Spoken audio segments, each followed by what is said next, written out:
matters.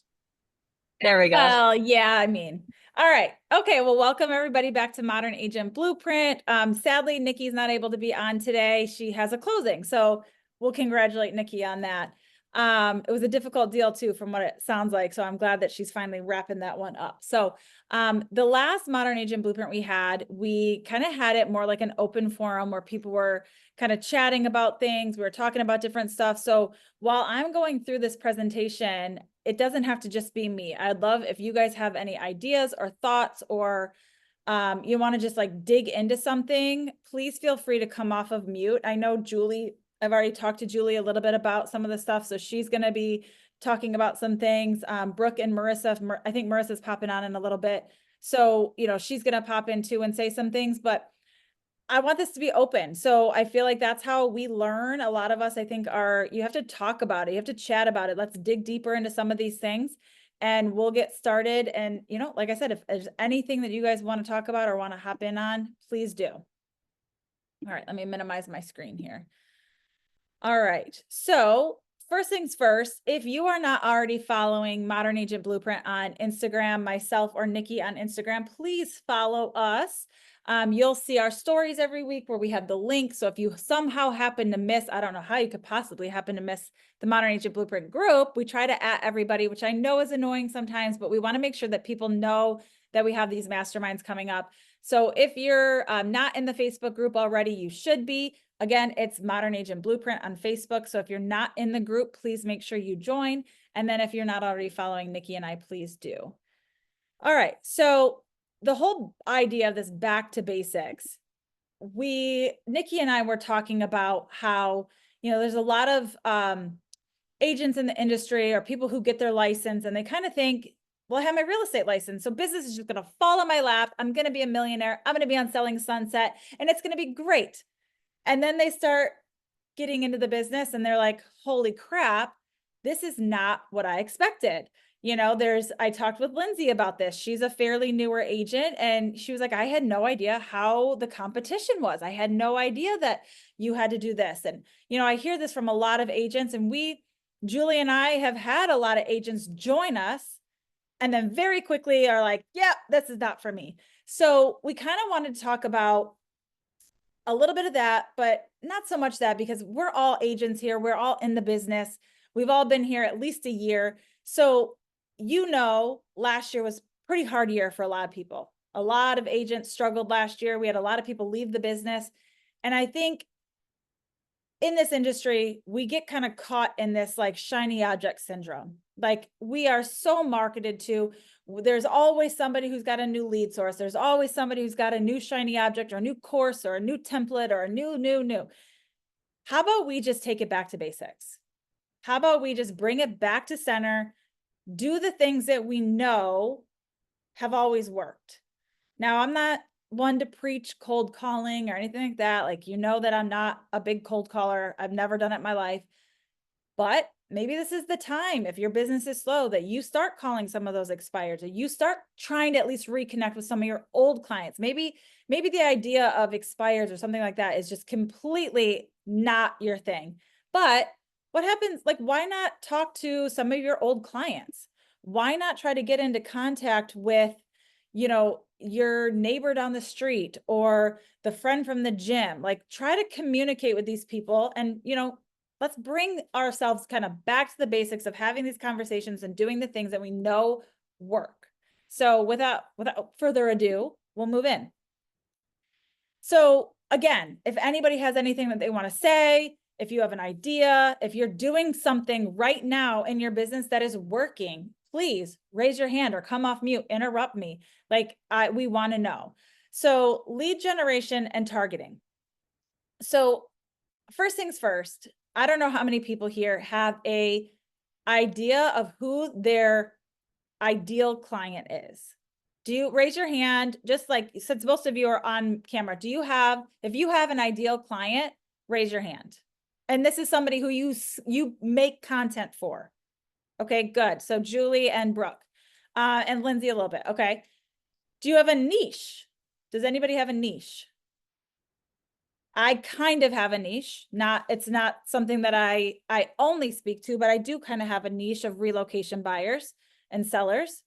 Has anybody ever created a client avatar?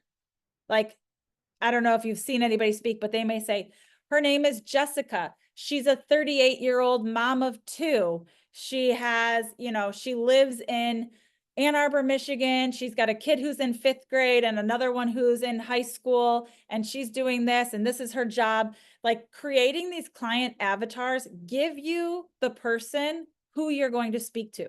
So you're creating, let's say your ideal client is, for me, it's Lindsay. She's a young mom, 2 little kids, she's got her own business. Like she's my ideal client. I want to work with people who are kind of like me, right? So I can create all my content. I can create all of my stuff to go to Lindsay. So then Lindsay is the ideal person who is seeing my stuff. She's resonating with this because we're both moms. She's got younger kids than me, but you know what I'm saying? Like, this person, I can resonate with this person.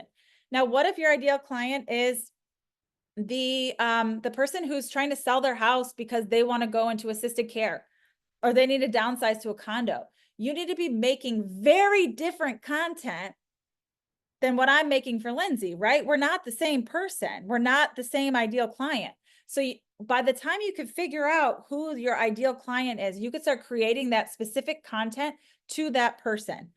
And don't get caught up so much in the idea of, well, if I'm only talking to Lindsay, I can't talk to Janice. Yes, you can. You just have to figure out a way to kind of mesh the two. So maybe it's, talking more so to, in general a little bit, but gearing towards those 2 people. Or maybe you do a piece of content for this person and a piece of content for this person.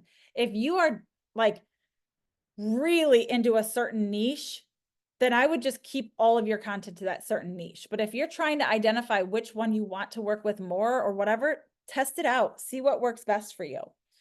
I saw that there was some comments. I can't see the comments. Julie, can you read them to me? Yeah, I just was replying. Cindy was asking if it was being recorded. I said yes. Cynthia said her niche is lake living. Yep, we talked about that in our goal setting session. Yeah. And then I said mine is downsizing, which kind of you referenced in your example. Whether Yes. it's, I have a lot of people moving to Florida, a lot of people in my area that, last kid just finished high school or college or whatever it might be, and they're on their way south. That's a big one for me. And now, so Julie, really quick, Brooke, hold on. Julie has a great opportunity here too. She wants to work with these buyers. Now she can find an amazing agent in Marco Island or in wherever, where now she has a referral partner that she knows all of her clients can go directly there. So she has a perfect opportunity to create these relationships with people where it could be a buy sell. Maybe somebody contacts them and has a house to sell in Michigan. Yeah, vice versa, right? Yeah. And it's a different market down there too. In fact, we have agents within our network, our revenue share, who are crying the blues down there because they can't sell their listings. And it's a perfect opportunity. And I'm just getting started with it. She sent me like 4 or 5 of her listings that are sitting, and then I'm going to begin to market them here locally. And like you said, whether it's with her in Fort Myers area where she is, or, with EXP, we have agents at our fingertips all across the country. So that's a big piece of it. To be an expert on kind of the Florida properties, then it's kind of a natural fit to be their listing agent here as well. It's a great opportunity to be able to develop those relationships. Like, so, let's say you have, somebody, you have a bunch of people in California who are trying to get out of California. They want to get, more inland. They want to get to, like, a lot of people are coming to Michigan because of the water, because we have like the surplus of water. So even creating the identity of creating content for those people who are trying to relocate out to come to the, a place that has great jobs, that has good stuff, whatever it may be. Brooke, what did you want to say? I feel like for me, for example, I am realizing my thing is really first time home buyers because like of my age, right? So most of the people that I'm surrounded by anyway, they're coming to me about real estate and like getting into like what do they need to know before. So like going back to the basics, right? Like I decided that I was going to get back into focusing on real estate again. And I've been creating my content all focused on first time home buyers. Like, what do you need to do a year before you buy your first home? Like, what should you get together? Right. Like, cause so many people in their early 20s don't own a home. So if I'm the person in front of them, always like sharing what you should do before you buy a home, I'm noticing that more people are coming to me. Well, and so I actually had this conversation with my boyfriend about first-time home buyers. He's an engineer. He works with professional, good paying jobs, you know, guys who have good paying jobs, and they all feel like they missed the boat somehow. So being able to create some content to explain to people that, hey, you know what, you still have an opportunity here. You know, like look at the cost difference between renting versus buying. Look at the, you know, opportunities for house hacking. You know, if I could have house hacked when I was 20 something years old and, you know, found a way to afford a duplex and then rent it out the other side, like people don't understand that there are opportunities. And there's a lot of people too, I think, Brooke, or anyone else who's focusing on first-time home buyers, there's a lot of people who feel like they need to wait until they have a partner or wait until they have a family in order to buy a house. And they don't, like, you don't have to do that. Like, you could buy your first home. Maybe it's a little small thing that's, you know, $200,000 or less. And then, and then keep that house when you eventually have a partner or you get married or whatever, and you want to buy the next house, keep that house as a rental. Now you have income properties. You know, I just don't think people are necessarily thinking about that it's an investment. Instead of they're just thinking like, I need to wait until I have X to do X. So I think that's a great way to spin some of the social media stuff for, I mean, even people who are move-up buyers. You know, I know a lot of times we don't necessarily want people to rent because we want to sell their property, or maybe it doesn't make sense to rent based on what their current mortgage is. But think about ways that we could spin the idea of how they can, you know, in the end win, you know, and I think also even if it cuts us out of a deal, it's creating some sort of connection with them and some sort of trust. Like, hey, I'm not just trying to earn a commission check here. You could do this and you could make money doing X, Y, Z. So I think it's a great idea to kind of put that stuff out there. All right. Anybody else have anything? I saw that there was a comment, but I couldn't see it and it went away. It says Chelsea says the best time to plant a tree was 20 years ago. The next best time is now. It's true. I mean, it's absolutely true. I mean, how many people wait to buy a house and then they're like, I'm going to wait till next year when the rates drop. Well, guess what? The rates didn't drop and now the houses are 50 grand higher. So you just buy it. I just had a conversation with a lady who didn't want to buy into this co-op condo. It's a 55 plus area or neighborhood. And she's like, I don't know. I have a feeling that those places don't appreciate. They're selling for like 160, 180 now. They're like small little condos. But in 2012, they were selling for like $56,000. So they're appreciating. Like, don't worry, you'll be able to sell it. Okay. Now, y'all know how much I love cold calling. We just talked about that, and door knocking. These are things that people have been doing for years. There's many people who have built businesses on cold calling. There's people who have built businesses on door knocking. It's not everybody's cup of tea, but keep in mind, I talked with Nikki about this earlier today. She went to 2 open houses semi-recently, a couple weekends ago. One of them, the agent door knocked the neighborhood, just went door to door and said, hey, guess what? I'm selling your neighbor's house down the street. We're doing an open house on Saturday. There's going to be a lot of traffic. You know, we're doing a special time where you can come and check out the house before the open house actually opens. If you're interested, you know, if you know of anybody who's looking to move into this area, please send them to the open house. I'd love to meet them. He had people knocking down the door trying to get into this open house. Then she went to another open house at another house, not even too far away. Crickets, nobody there. And she asked the agent, well, what did you do because the agent was saying, I can't believe how dead it is. She was like, I just came from one that they're like, I mean, they're literally lying out the door to get in the house. And she asked her what she did. And she said, well, I just put a post on social media on Facebook and I put a couple signs out. But the other one had signs all over. They door knocked, they did the social media. They didn't just do a post. He did a video on it. He did a video live while he was there. So think about the different things that you could be doing to call attention to some of the stuff you're doing. So door knocking can be for, you have a listing coming up, door knocking a neighborhood that you have a client who wants to move into. I know it's a little bit scary, but I'm sure once you kind of get in the habit of knocking on the door and just have a quick conversation, it doesn't have to be some long drawn out thing. You don't have to go in their house or anything like that. But if you can spend time trying to build these relationships, or even just, you know, for them to see your face. There's a real estate mastermind that they do every month here in Ann Arbor. And one of the very experienced, seasoned agents was talking about how he has been doing his own open houses. Now, he usually would have his agents do them, but he's been doing them a lot lately because the market's down. So he's doing his own open houses, and he has actually, in the last 30 days, by just being at his own open houses and talking with the clients, he's actually gotten 3 more listings out of that, because these people are coming there as buyers. Well, chances are they have a house to sell.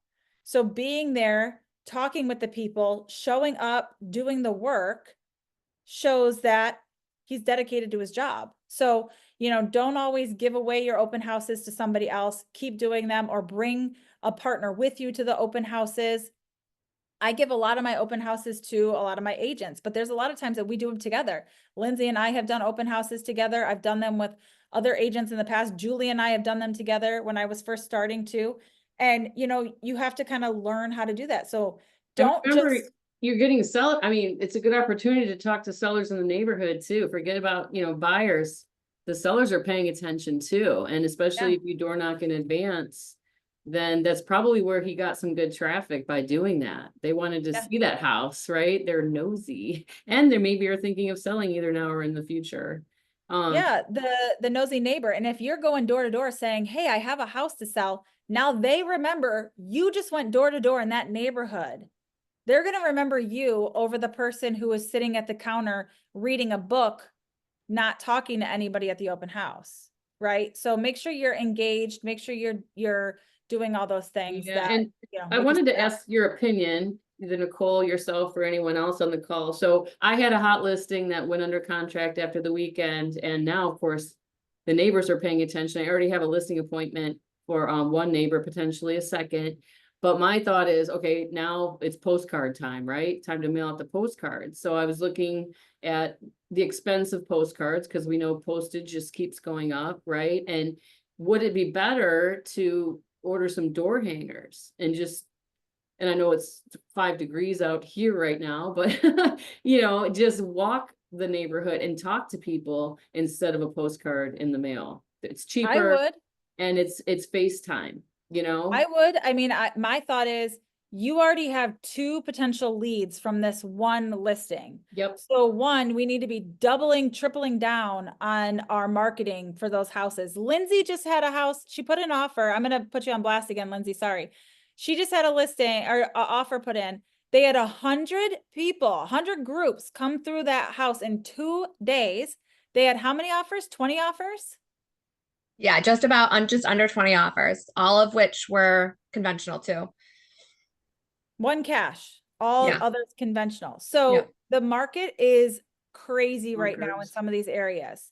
You know, like that agent should be going door to door saying, can you believe this? We had 100 people come through. We had 20 offers. People want this neighborhood. If you are considering selling, like, we need to talk. Julie too. Obviously that was a hot house. You already have 2 potential listings. In my opinion, I would suggest going door to door and having that conversation. Hey, I just sold 1, 2, 3. We had this many offers. We had this, you know, like, can you believe that? Like, did you get a chance to go into that house? You know, and having a conversation with them about it. I mean, and imagine if you had gone beforehand and let them do like a private open house for the neighbors, and then say, did you see that house? Like, you came to the open house. Did you see, like, how does your house compare? And even if you do that, like, you have that like little private nosy neighbor open house. Yeah. Now you have another touch point. Yeah, my sellers didn't want one. I was like, are you sure? So I didn't get to do an open house for them. But luckily they are, you know, they're friends with a lot of neighbors. So they're not the neighbor that doesn't know anybody or talk to anybody. So I'm grateful for that. Yeah. Well, and I think even So let's think about another way to do this. So I just thought about this. So your client didn't want to have an open house, but you did a video of that house, right? Didn't you do a video of that one? So you could put I that did a video, professional video with myself in the video. so you could do like a QR code on your mailer or a QR code on your postcard that Mhm. takes you to the video of the Video. house. Because once you mark it pending, a lot of times on Zillow and stuff, it pulls the pictures off.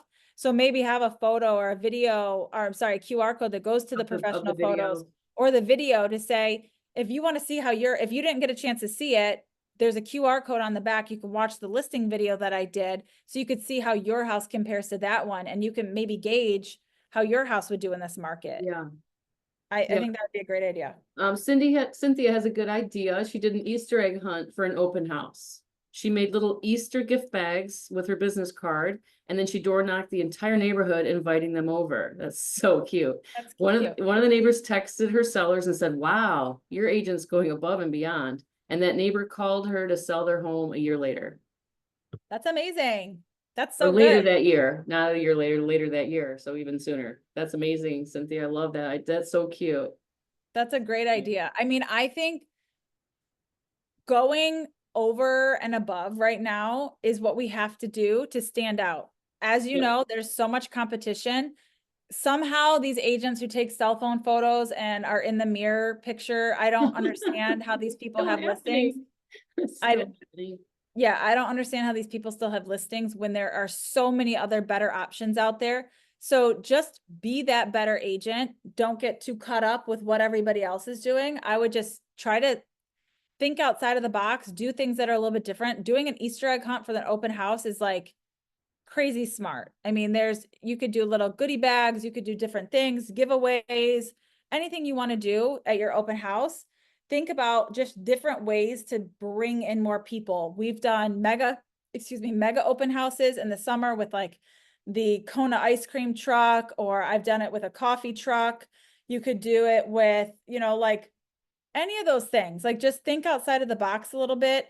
I know one of the agents on our team, she's done a lot of things with like hot cocoa bars, or doing like different little things that just set you outside of everybody else, something that just identifies you as the go-to agent. Yeah, especially now with, I think buyers are just popping it at open houses instead of working with buyer's agents. So if they see you and they come to your open house and like Nicole said, you have a hot chocolate bar or a coffee bar or something, you're going to stand out as an agent they want to work with on the buy side versus just going to the next open house and trying their luck there, Yeah.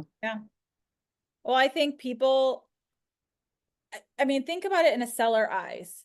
They've probably sold in the past, and, the agent may or may not have held an open house. They probably just set some brochures out and sat at the table and, didn't really do a whole lot. watch the But when football game. Yeah, watch a game or something. Like nothing, they're not doing anything extra. So when you do these little extra touches, and I will leave extra goodies for my clients or for their kids or whatever. So if I always do like chocolate chip cookies, and I have them in like little mini bags that I just got on Amazon, and I buy the cookies from Costco. I freeze them in between uses, and then when I need them, I thaw them out the night before. They're ready to go for my open house, and they're ready for them, and I will leave them on the counter for them with like a little card. I also think somebody just told me that, or my aunt, I'm selling my aunt's house. After the inspection, the agent actually left like a Christmas card for my client, for my seller, saying, thank you so much for allowing us, for allowing my clients to purchase your home. I hope you had a great holiday. And it was just like his Christmas card, which I thought very nice, very thoughtful. And I want you guys to also consider this. Not many people think about this. This is a freaking hack and a half. The minute you sign a contract and you have closed on the house, the buyer agency and the listing contract are dead. If you have that person's contact info, you have an email address, you have a phone number, you know where they're potentially moving, you could start marketing to them. Let's say you have a seller and now Joe Smith buys that house. You can market to Joe Smith. chances are his agent's probably not marketing to Joe Smith. He's done, that transaction's over, he's moving on. 9 times out of 10, you start marketing that person, like just put them on a drip of some kind, put them on a touch point, maybe a couple mailers or something. They're obviously not going to sell in the next year or so, but maybe in 2 years, 3 years. So just put them on a marketing campaign for any of those listings that you sold. You know who bought the house, you know the address, just send them the information. Okay, so leverage AI for lead identification. So you can use your CRM, you can use Remine, RPR, any of these systems to find houses that are like have a high sell score. You can use, there's all kinds of systems out there that you can figure out who's doing what, when people are gonna wanna buy. You just have to dig into that. So utilize the systems you have. You know, we have so many systems out there. We have our CRMs, we have all of these systems that we are given or have memberships to or whatever. Look at what you are offered in those. There's a lot of stuff that I don't think we even realize we have. So look into what you have so you can try to figure out what's going to happen. And keep in mind, you know, the average time that people normally sell, you know, usually 3 to 5 years, maybe a little bit more, somebody's going to want to move. I know for a fact every like 3 years, I'm like, I'm kind of ready to move. You know, not necessarily I'm going to move, but there are people who are in houses for 40 years, but there's also those people who tend to move on a more frequent basis. So you want to just keep in touch with these people. Okay, utilizing social media. You know, we love some social media. I'm not going to harp on this too much, but make sure that you are utilizing social media, email campaigns, phone calls, postcards, texts, whatever it is, to keep your target audience. Now, keep in mind, remember, let's go back to the example of a Lindsay or a, you know, move up buyer, I'm sorry, like a downsizer, you know, somebody who's maybe in their, you know, 60s, 70s, older. They're not going to be looking on social media. They're not hanging out on Instagram and TikTok. So if you go back and look at, you know, people who have moved, what was their age demographic? How are you going to connect with these people? You know, those people who are like on the older side, they're probably going to be doing more Facebook, more email, more, you know, maybe even YouTube, stuff like that. Like think about where you're going to find these people and then send your stuff, start doing your stuff there. Now, I know like my dad, for instance, he loves TikTok. So, you know, TikTok might be a good place for that. But keep in mind all of the different social media channels and try to cross post and make sure that you're connecting with your people on as many as you can. Okay, so building relationships. So you want to make sure that you are following up. Before I got into real estate, I bought and sold 7 houses. Not a single realtor kept in touch with me. Not one. Not a card, not a calendar, not anything. Maybe for the first year. I think I did get one little calendar with the business card on the top. I think I might have gotten one of those after I bought my house with this agent. Nobody else ever kept in touch. So sometimes I think maybe I'm being a little weird, but I keep in touch with patients, with my clients from literally the beginning. You know, I started recently sending out my little birthday boxes.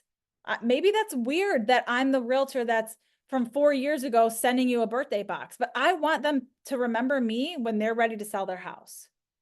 So stay in touch with your leads.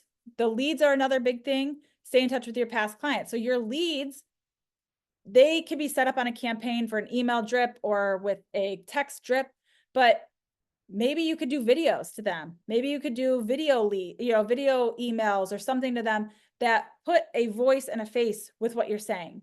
So think about a little outside of the box again. It doesn't just have to be an email, a boring, like, you know, text email. Handwritten notes. This is a big one, a big one. One of my referral partners, every time business gets slow, she sends out handwritten cards. Every single time she gets calls. Hey, my so-and-so is getting ready to sell a house. Or, hey, you know what? It's so funny. You just sent me this. I actually am thinking about wanting to move. Every time. So make sure you're sending those handwritten notes. Make sure you're sending little birthday cards or little things to just touch base.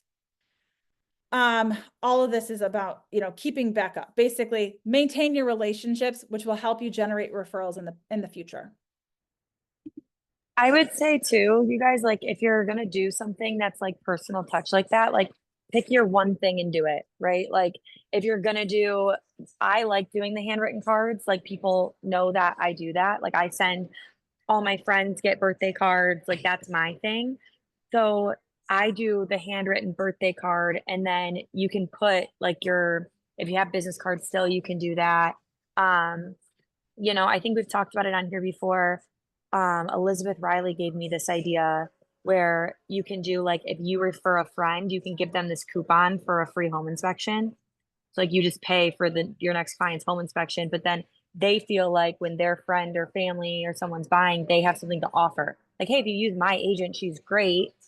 You don't have to pay for your home inspection, right? That's a So you throw great that in. idea. That's a Yeah, great and idea. who cares? I'll pay $400 for the home inspection Heck yeah. for the and it's a referral to somebody that I already have worked with. It's their friends and family, and then you build. I have a family who feeds me like at least a deal a year, from all of their cousins and aunts and uncles and everything. So I feel like when you share those things or make it a birthday card and then just throw that in there too, like just do one thing, like pick your one thing that you're going to do that's very personal and like stick to it.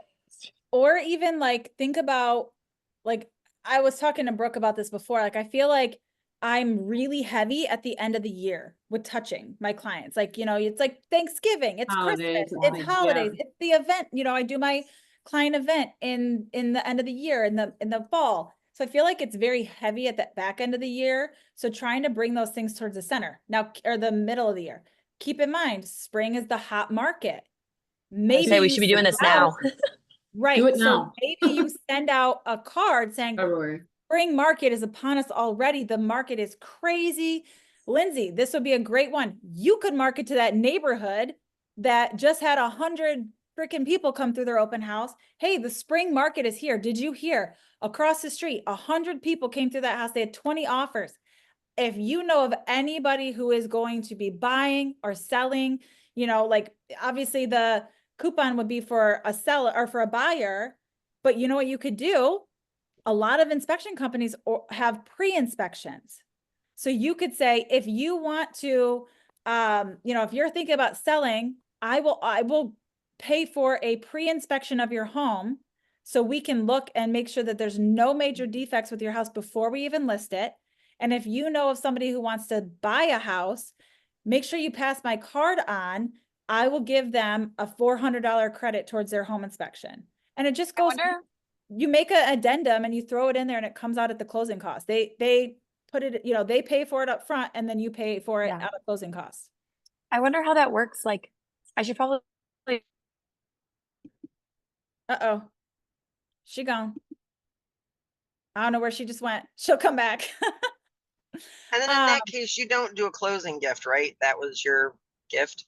Hey, I mean, it's up to you. I mean, in my opinion, I would do both probably, because think about it, it's a referral fee. So, I would think of it as a referral. So even if I'm paying out a 30% referral, I am still doing a closing gift, right? So I would use it. It's like a coupon for them. So they get a $400 credit. You spend $60 on a closing gift. You're still making probably $4,000 or $5,000, if not more, on that sale. So I would still do it personally. All right. When Brooke comes back on, we will let her finish what she was saying, but let's get back to marketing and content creation. So again, we're taking it back to basics, right? So professional photography and video marketing, these things, in my opinion, are non-negotiables.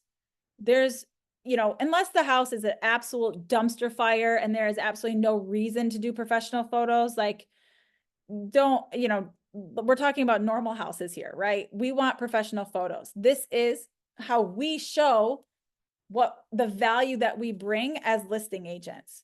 So we want to create and have beautiful marketing.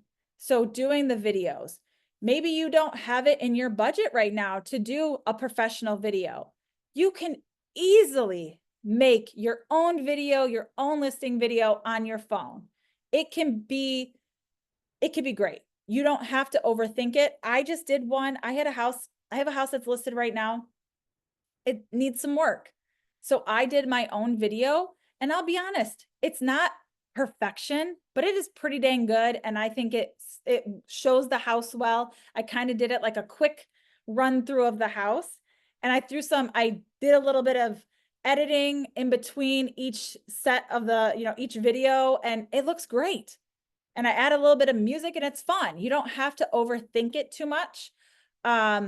Just, put it right on your video or right on your phone, take it right on your phone. I use the app InShot to edit my videos. I know a lot of people are freaking out about CapCut being gone. I don't know if that one's back yet, but InShot is a great app to edit videos.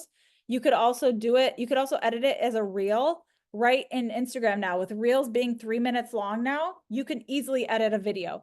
I would suggest keeping your listing videos to less than a minute or minute and a half. You don't want it to be like super drug out. Nobody's that interested in watching the whole thing over and over. So just try to get it as quick as you can. Julie popped out of here. Lindsay, can you tell me what's in the chat?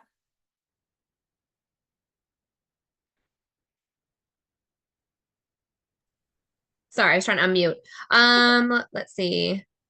Nothing new, just Julie mentioned something. Okay, so social media engagement. So you want to post engaging, valuable, and consistent content, right? So if you go into Instagram, if you have been posting and you're doing stuff on Instagram and your stories, reels, and you're doing, videos and all that, you can look at your, as long as you have a business account, which we all should, creator accounts, you can see your insights. The insights will tell you where are people watching? Are they watching your stories? Are they watching your videos? Are they watching your reels? Is it your feed? Are they people who are following you? Are they people who are not following you? And you can see all of the analytics. When you're looking at it and you're seeing the stories are getting the most views. And I'll be honest, right now, my Instagram, it's so many ads, it's so many pages. I'm having a hard time even seeing my friends and my people who I want to see. So I'm watching a lot more stories, because that's where my people live. There's no ads there. They haven't started ads in that yet. I'm sure it's to come, but they haven't started all the ads in those. So I'm watching more stories than I am scrolling the feed. So keep that in mind, that people want to see you. They want to hear your voice. They want to see your stories. They want to know what's going on. Even if it's boring and dull, people want to see it. Post in it. Just literally post you making a coffee or you buying a coffee. Like, here's my Starbucks order. Literally put your order on the screen. People love it. People want to know what it is. Like, there's so many different things that you can be doing that get engagement. I just posted a story. There's been this dress that is following me all over socials. I clicked on it once and now it won't stop following me. And I want to buy it, but it's $98. So I put it on my story. I'm like, this dress is stalking me all over socials. Should I buy it? Yes or no? And I put a poll. Most people said yes, but that's a great way to get engagement. Now people are commenting, they're messaging me. They're like, that dress is so cute. Will you send me the link? Oh my God, I love it. So think about those things, like silly little things like that. People want to see, they want to know what's going, they want to be a part of your world. How many times have you seen where people post a question? Like I posted one about how I have so many screenshots on my phone. And I asked people, how many screenshots do you have? And I had so many comments of people, like thousands of, all their screenshots. So like, think about the things that might be able to get some good engagement on there. And again, your stories don't have to be real estate. Let it be real life. Let it be the fact that you spilled your coffee everywhere. Let it be that you got a flat tire today. Let it be that, it's freezing cold and your kids are home and they're running around like maniacs. Like, post your life. People want to see that you're a real person outside of real estate. Batch content.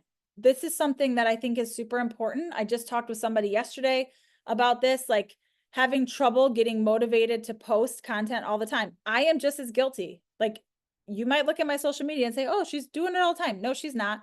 I promise you I'm not. I am not great about remembering to do B-roll. I'm not great about remembering to post things. Last night, I spent a half an hour making a reel.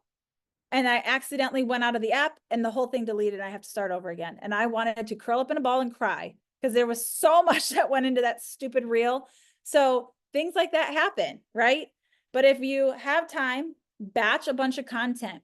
I am trying to remember, like, a lot of reels and stuff do really well if it's just like B-roll. So does everybody know what B-roll is? You're just like walking down the street, take a video of your feet walking. You're driving, put your phone up to the window and you see like a beautiful sunset around the river or whatever. Or you're, somebody's making coffee, take a video of it, set up your camera. I actually I should show you guys what I bought. It was stalking me on social media again. Hold on. Let me see where it's at. I'll show you where it's at. Hold on. I bought this because I don't take a lot of B-roll and I was like, I need to remember to do stuff like this. So I bought this little camera holder. So it will, let me see if I could do it here. So it suction cups. Did you guys hear it? So it suction cups, you can't get it off. So I put it on the back of my car, like on my tail light, and I shoveled the sidewalk at my client's house and I recorded a video of the whole thing. So there's a little button that will remove it, but you can put it on anything flat. And then this, kind of weird on a box, but you can move this around. So you have to think about how you're going to put your camera, but you can position it to be on a cabinet, on a car, on your window in your car. You could use this for, this could be used for like just putting it in your car to like have your phone on your car when you're driving to watch for. I want the link for that. It's so cool. I'll send you guys. Yeah, I need the link. But it Me works too, really. please. I will. I'll get you guys the link. It is the coolest little thing. And it works really well. I've tried it out. I was really nervous. I was cleaning the walls in my client's house. Story for another day. And so I stuck this to the window and then I put my phone on it and I recorded myself cleaning the window at my client's house. Here's the things that we do as realtors that people don't know we do. And again, not everybody does stuff like that. So let's show how we're different. So I will get you guys the code. Easy on, easy off, easy on, easy off. You put it on your Literally, windshield, comes right back off. There's a little button on the bottom that you click it and it releases. I've had no problem. The only thing I will say so you have to put a magnet on the back of your phone and it took me, there's no directions. Thank you. There's no directions. Oh, so it's magnetic to it. Okay. Yeah. So it magnetizes to the little black thing. Is that from Amazon? Of course. Yep. Of course it is. Of course. I can't buy anything from anywhere else. There's a little black pad that you stick on your phone and then you put the magnet. I don't know if you can see, the magnet is just like a little circle. So you gotta take your pop socket off if you have one or put it up So higher. so I have my phone separate. So you just pop your case off and you're good to go. But Lindsay says you should do a reel about how you lost your reel. Should. That's like, oh, like I literally was like, there were some F-bombs. I was like, are you effing kidding me? Because okay, here's I'm going off on a tangent. When you're making a reel, I don't know, maybe it's me, maybe I haven't figured out the better way to do this. But when you're posting your caption, you get this much space to type.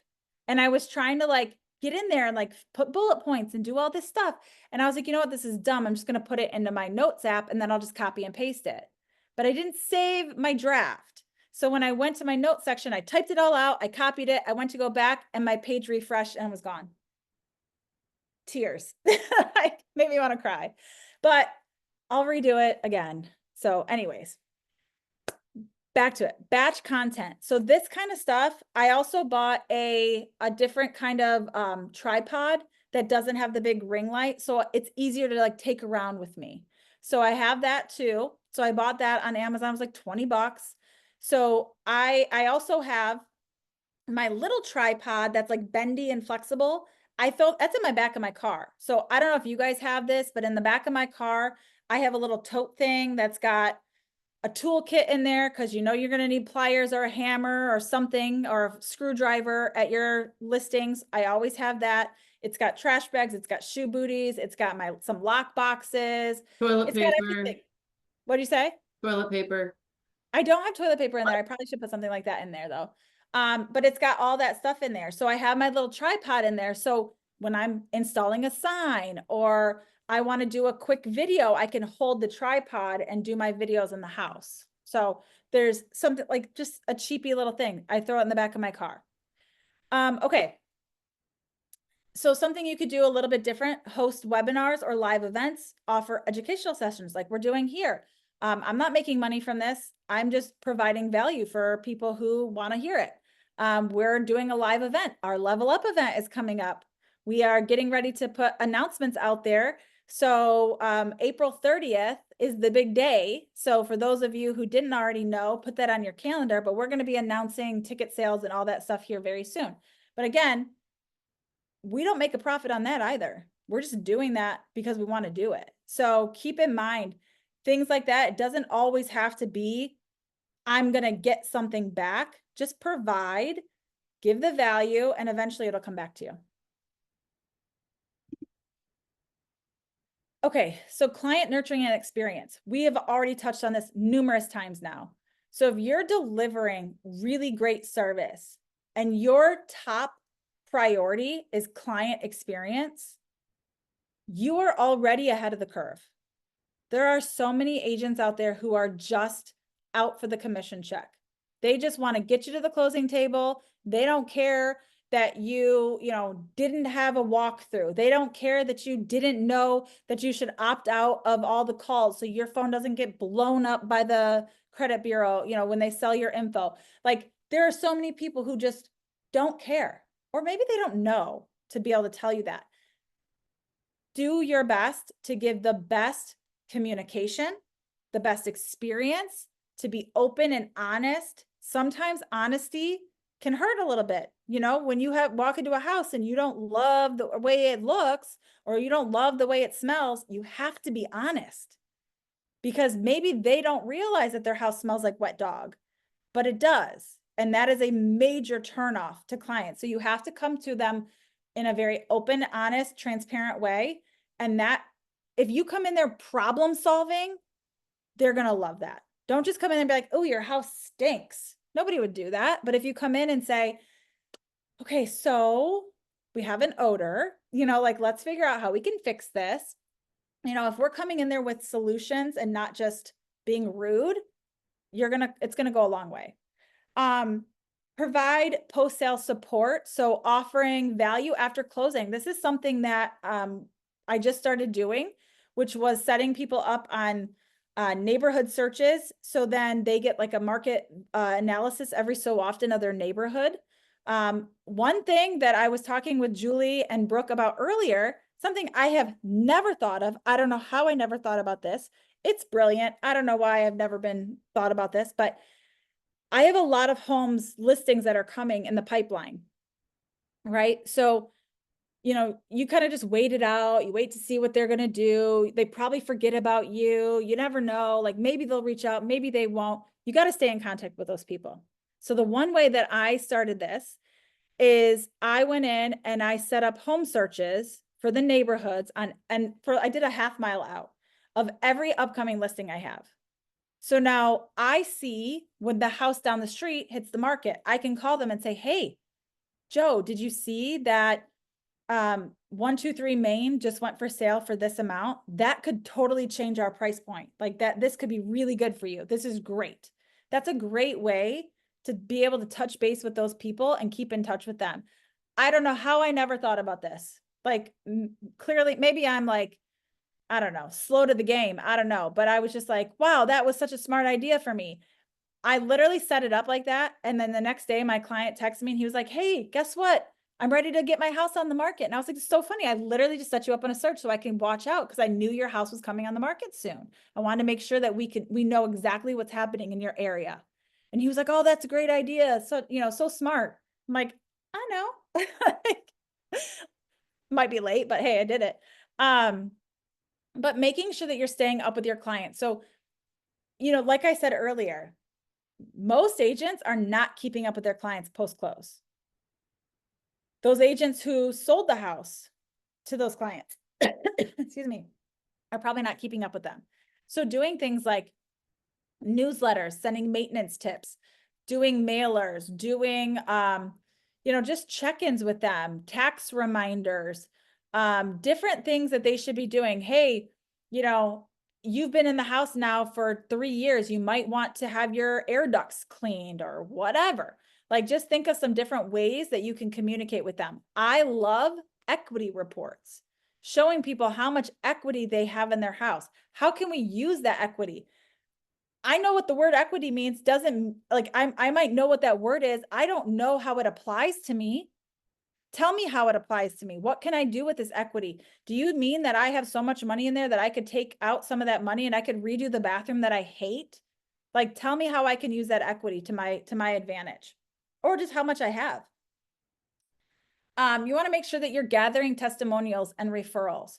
So one big thing after I started doing, I've been doing like a post-close review request from my clients for a long time, but I recently implemented a totally different strategy where I offer them a $75 gift card to their choice of places. I give them a whole slew of places they can choose, and they have to put reviews on multiple different sites for me: Zillow, Google, Facebook, Rate My Agent.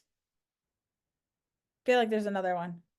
Anyway, they have to put reviews on all of these places. Once they have done that, they respond back and say, hey, I did it.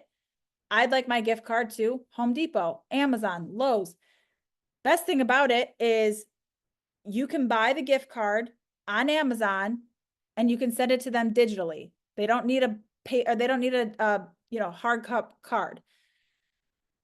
Home Depot is not on Amazon, but you can buy a digital gift card right on their website. Super easy. I don't have to leave my freaking kitchen table if I don't want to. And I could go and get them their gift card and send it over to them and thank them so much for sending that review. And then I will also reply to their reviews on all platforms, thanking them for the time that they filled out that review. And if they haven't put all the information in there, this is a situation that I've had a lot where I have, like, I did a relocation and they just said, oh, Nicole was great. She helped us and everything went really smoothly. But they failed to mention the fact that they moved from across the country. They never stepped foot in the house until after they sold it or after they bought it. They had no idea what they were buying and they fully trusted me with their lives. So I make sure when I reply, I add all of that information in there. Like, I can't imagine how it felt to move across the across the country with never even stepping foot in the house. Thank you so much for trusting in me, with all of your, everything, with your whole I don't know, whatever, you know what I mean? Like, you trusted me with everything. So I make sure I put that in my review or my reply to the review. So then when other people look at it, they see that. They're not just seeing review. They're seeing that I'm thankful and grateful for the review. Okay. This is a big one that I think people fall off on. Even when we're like, especially when we're slow or we're busy, I should say, especially when we're busy, we forget that we still need to be doing personal and professional development. Yeah, we have to do our CE, every year we got to do the CE, but there's a lot of things that you could be doing to better yourself. Maybe it's podcasts, maybe it's books, maybe it's, going to like Tom Ferry or going to, like these like EXP events or real events or whatever company you're with, that likely have some sort of events. I know like Glover U is doing like a huge event right now.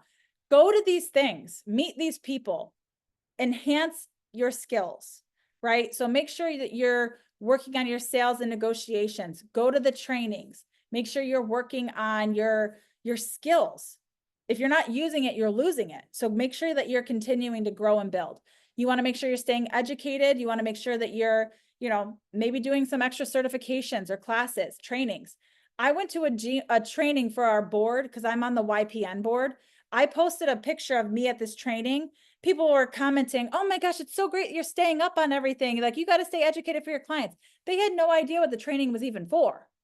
It doesn't matter. We want people to see that you're staying up on things, that the newest of the new thing. And I even put on there, like, I'm doing this training for my clients so I can better my clients. They don't need to know that the meeting was about how to hold meetings. Like, it was a total I don't even want to say it, but that's what the meeting was about. Like how to help run our committee meetings. So, but nobody needs to know that. Nobody cares. They want to know that you're out there educating yourself. This was a big one too, that I think people really need to work on in this business and in general, to adopt a growth mindset. So you want to really believe that, you know, having a positive mindset, a growth mindset, that you always want to improve, and then you want to have continuous learning. That's the only way you're going to stay up. You know, things change so much in this industry and this world right now. Like, you know, 20 years ago was so different than it is now. And we have to stay up on those things. So make sure you're educating yourself. We're coming close to the end here. So local expertise and community engagement. Become a neighborhood expert. Stay informed on local market trends, school districts, amenities, and position yourself as a trusted resource. I will say, me getting involved in the YPN with my local board here has really helped me stay in the know of what's going on in the area, because it's also brought me into some of these other meetings on like city planning, on the different things that are happening. I also set up Google searches for keywords. So you could set up a Google search with keywords about things that are happening in your area, restaurants that are opening, new communities, new construction. Given it's not perfect because it's a Google alert, like I get stuff from like Grand Rapids and other areas, but daily I get probably 8 emails, which I know kind of, I don't read them all, but I skim them and I see if there's anything related to my local area that maybe I could post about. Hey, did you see that old Kmart is now going to be this? Like, those are things that you could be in the know about. People want to know about this stuff. People want to know, you know, let's say your niche is investment properties. Should you not be on the up and up of what is all happening in the investment market for landlords in this area? Heck yeah, you should be. How else are you going to know unless you're involved and you're doing the things? Locally, if anybody wants to be on YPN or has any interest in any of the boards, please let me know. I can connect you. Engage in networking. Go to these events. Go to the real producer events. Go to the, you know, the broker opens. Go to these different things that are being put on. Meet other agents. This is how you develop relationships. Those people are going to be on the other side of your deals. If they know you over Joe Schmo, they're going to take your offer over theirs if you're in competition. So building these relationships with other agents is so important. Follow them on social media, comment on their stuff, like their stuff, share their listings. You guys, that is how I found my referral partner. She sends me a crap ton of business a year. It all started because I started sharing her videos and her listings. That's how it began. So little things like that build relationships. She brings me so much business every year. It's insane. All because I started sharing her videos. That was long. Sorry. Okay. So if you lean on your resources, you're going to build a successful business. So keep in mind, it's who, not always how. So if you haven't read that book, Who Not How, I suggest you do it. You want to listen, I shouldn't say this.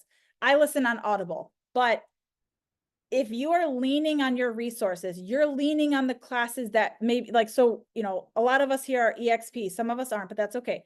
EXP classes, there's a ton of them. If you are not with EXP and you want to take classes, we can give you a pass to come in, no strings. I don't care if you join EXP or not, but if you want education, we have it. Come to Modern Agent Blueprint like this. Come to the in-person events, go to the things, lean on the resources you already have in front of you. There is a blueprint for success. We are not reinventing the wheel with everything. So keep in mind the things that have worked and you've been doing and maybe fell off of. Maybe this is the time that you jump back in and start doing those things that you were doing before. It's a little bit slower now. This is the perfect time. Next week, we're going to have Jimmy Nelson on. We're going to be talking from idea to airwaves, launching your podcast with purpose and impact. So he's a local agent in our area. He's built a good sized team and he's got a great podcast. He's a great person in general. So join us next week for Modern Agent Blueprint. We have Jimmy on. But that is all that I have for today. I saw that there was several comments in here. I wanted to come back to the chat. Oh, did you find the suction thing?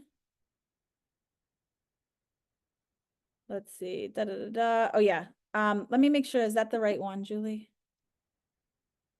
Nope, that's different. I'll send you, I'll get you the right one. Hold on.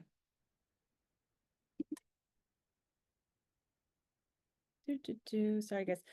Before we leave, I know we're a little over time here, but does anybody have anything else that they want to say or they want to talk about, or they have any questions or ideas on different things that are working for them or questions that you guys might have?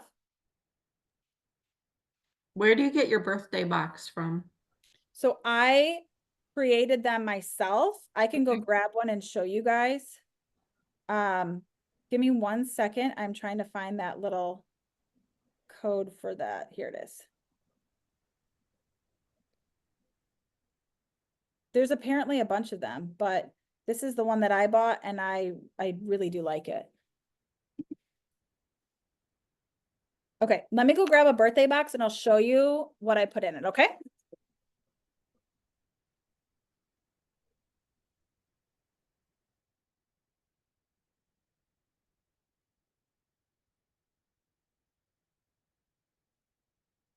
So I'll be honest, the box is a little bit small. I just got these new things in and it's a little bit different than what I had planned. So I bought just little black boxes.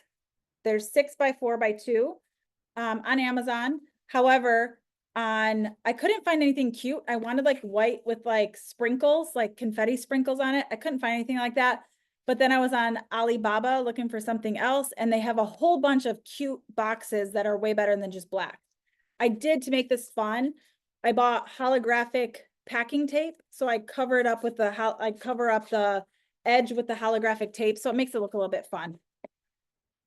I saw these on Etsy and I didn't want to spend $4 per card. So I made it myself. So it's a little card. It's backwards. It says, happy birthday. Can you read it? There. It says happy birthday. It's We got, can see it straight on, yeah. yeah, it's got a little candle I stick in here. So it just says on the bottom, I just printed these on cardstock that has like a little glitter, like gold flake in it. And it just says, cheers to amazing year ahead. Your favorite realtor, 𝗏𝗏𝐿𝐼𝐴𝐶𝐵𝐿. I do think I'm going to go through and put stickers on the back of these cards with my logo and phone number, just in case. Inside the box. So inside, why is it so blurry? Inside, so originally I found little birthday pretzels at TJ Maxx, and they fit in here perfectly with everything because they were in a like plastic bag, but I ran out and then I couldn't find them anywhere. So I ended up actually going to the website and I found these little boxes of pretzels. So it says on the top, happy birthday to you. Just found out you can customize this. So I could have customized this with my name and logo on it. Had no idea. They're by 𝗏𝗏𝗯𝐴 Sundays, which I laughed hysterically when I found out the name. FATTY. 𝗏𝗏𝗯𝐴, yeah, FATTY Sundays. I was like, well, that's a little bit insulting to have it say 𝗏𝗏𝗏𝗏𝗏𝐴 Sundays on it, but thankfully it's on the back and not the front. So the front just says happy birthday. I bought these little confetti poppers on Amazon. You just screw it up and it pops out. Little happy birthday balloon. Got these at the dollar store. And then because I'm extra and I didn't want to spend all the money, I bought a bunch of little vials that came with the little cork. And then I bought all the colorful candles also on Amazon. And I just put the little striker on the bottom. I put about 12 to 15 multicolored matches in here. And then in the bottom, I just have like crinkle paper. This has got a little iridescence to it. And then I just put everything in. So because this is in a harder box now, it doesn't all fit as neatly as it did before. So Are you mailing those or dropping them off? I'm mailing them. So I weighed them. I'm going to have to weigh it now with this new packaging in here. If this box was just a smidge bigger, it would be better. but they're just kind of a little bit fat on the edge. I don't know if you see how it doesn't close all the way, but my Yeah. paper or my tape will cover it. So I just put the card on top, and then you can weigh it. So you could buy a mail scale or take it somewhere and have it mailed. Once you know the weight of it, all you have to do is go on to USPS.com and you can pay for the labels to go on it. Now, because the box is the odd size, I can't just buy the big stickers because it's too big for this. So I actually had to print them out on paper and tape them to the front of the box. I haven't figured out a better solution for that yet, but I just started these birthday boxes for January. So I actually am getting ready to send out my February ones. So I just have a running list of all my birthdays for each month. And then I'm just going to send them out in bulk. I'm not worrying about the dates. Beginning of the month, they're all going out. But that's what I've been doing. They're about $4, $4.50 a box, plus the inside stuff that's on the inside. I'd have to figure it all out. I think I figured out before it was about $4 for the stuff on the inside. So you're looking at about $8 a box, depending. That's maybe great. less. So just Awesome. a little something. Julie, what'd you say? No, I was talking to Judy. Judy Kantner's here. We're gonna. Oh, hi, discuss- Judy. Hi, everybody. She says hi to everybody. Yeah, so this is something that I feel like is a nice little touch. It doesn't cost a fortune. Hi, Judy. It doesn't cost a fortune. You can mail it right from your house. I just stuck them all in my mailbox. I didn't have to, I mean, I have a regular mailbox. If you have the little slot one, it might be a little different, but I just stuck it right in my mailbox. Ooh, I actually got it to shut all the way without having to force it. But so far the feedback has been really good on those birthday boxes. I used to just send a birthday card with a scratch off ticket. And I was like, yeah, I'm kind of bored with this. I want to do something a little bit different. So this is what I did. If budget allows, just do a scratch off ticket. People loved it. And I would make little, like, depending on who the client was, obviously, I might put in there like, you know, here's to good fortune for your birthday year or whatever. If it was somebody who I was friends with or knew on a different level, I might say, here's to getting lucky for your birthday. Like, just something funny. Like, it doesn't have to, we don't have to take it too seriously, but, all right. Does anybody have anything else? We're like way over on time here. Sorry, guys. Hi guys, I'm Stephanie. I'm a brand new agent. Hi. I've had zero business. So I've just been kind of sitting around, just kind of taking in all of your guys' experience and what's been working, what hasn't been working. Sorry, this is my 3-year-old. He's going to join the show. Just for like brand newbies like myself, is there anything, any like tips or advice or anything besides like getting myself out there on social media? I've seen the postcards and you know, staying in touch with clients and things, but I don't really have clients yet. So Skylar had some good advice in the chat. you what? Skylar says around 8% of Americans move every year. So if you know 50 people, statistically 4 of them are going to move. So my biggest advice is start with everybody that you know, Yeah. friends, family, former coworkers, parents of your, your children's friends, or I don't know how many kids you have, but get very involved in the schools and your community, your neighborhood, family, friends. That's the best place to start. So I agree. I think your sphere, those are the people who you already know. So I don't know if you even heard the word sphere or SOI, your sphere of influence. Those are all the people who you know and who know you. So family, friends, like Julie was just saying, coworkers, old coworkers, kids from the, parents from school, parents from daycare, people from your gym, your yoga class, your hairstylist. Those are the people who already know you and like you. So leaning on them. I would also say you need to find a mentor if you don't already have one. Maybe that's a broker. Maybe that is another agent on your, part of your team. Maybe that's a team lead. Whoever you have, you need to be leaning on them. Go to open houses. Ask them how you can help them. Sometimes it's doing the dirty work. I was Julie's assistant when I first started. I was working, not that Julie was dirty work, but I was doing like social media I'm posts for offended her. right now. I did social media posts for her. I helped the team. I ran team meetings. I found holes where I thought needed filled. You know, when you come in as a new person, you have a different perspective than everybody else. So figuring out ways, I don't know what brokerage you're with or what company you're with, but maybe finding different ways to be involved.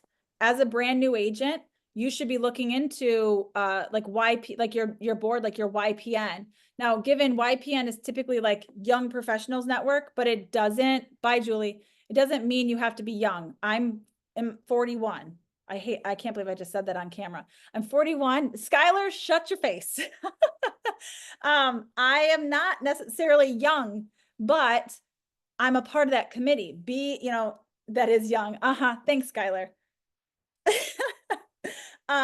You want to be involved in these things. That's how you're going to grow and learn. So going to as many trainings as you can, get involved in like your committees that are part of your board, ask your broker what you can do for them. If there's anything you can do, host open houses, go door knock your neighborhood, post stuff on social media. I mean, that's the biggest thing. Reaching out to people. I mean, I sent out letters to like my Christmas card list. I sent out letters to everybody. Hey, I just got my real estate license, lean on the brokerage you're with. I have a great mentor who's showing me the ropes and walking me through transactions. One of the biggest things I would tell you is for social media, fake it until you make it. You don't have to be showing a client a house to go to a showing. You can schedule your own showings to go see the house. If you have a question, if you want to reach out to the agent and say you're previewing it for potential buyers, that's easy. You don't have to, I would maybe say like, hey, I'm going to go check out the house for some potential buyers. Take some video, if you see something really nice in the house, so you want to like put it on social media, do a story about going to see the house. I can't tell you how many times in the beginning I, took a video of me driving. I might've been going to Target, but I was on there posting, going to show my client houses. Nobody knows. Nobody has any idea what you're actually doing. So things like that, like just putting yourself out there. Skylar, that's for you too. Skylar's not a social media guy. We're trying to get him on there. But doing things like that, like showing that you're out there. If you're actually doing things for clients, you're making birthday boxes, you're, going door to door, you're, introducing yourself, take video, take photos, document what you're doing. This is your journey. You could be posting stuff about, I just became a realtor. What do I do? Here's what I'm doing as a new realtor. You could potentially be marketing yourself. People want to see that you're a go-getter. If you're not putting yourself out there, nobody's going to know who you are. Nobody's going to know that you're a realtor. All right. Any other questions? All right. Well, thank you guys all for coming. Oh, there was a couple comments. Let me just see. Oh, Skylar just posted that. That is young. Okay. Yeah. Thank you, Skylar. All right. You guys, everyone have an awesome day. We'll see you next week. We're going to be talking about podcasts. So hopefully we'll see you guys all there again at noon next week. And we're going to keep this going. I think this whole like mastermind thing has been going really well. So I hope we see you guys all here next time. Bye, everybody. Thank you.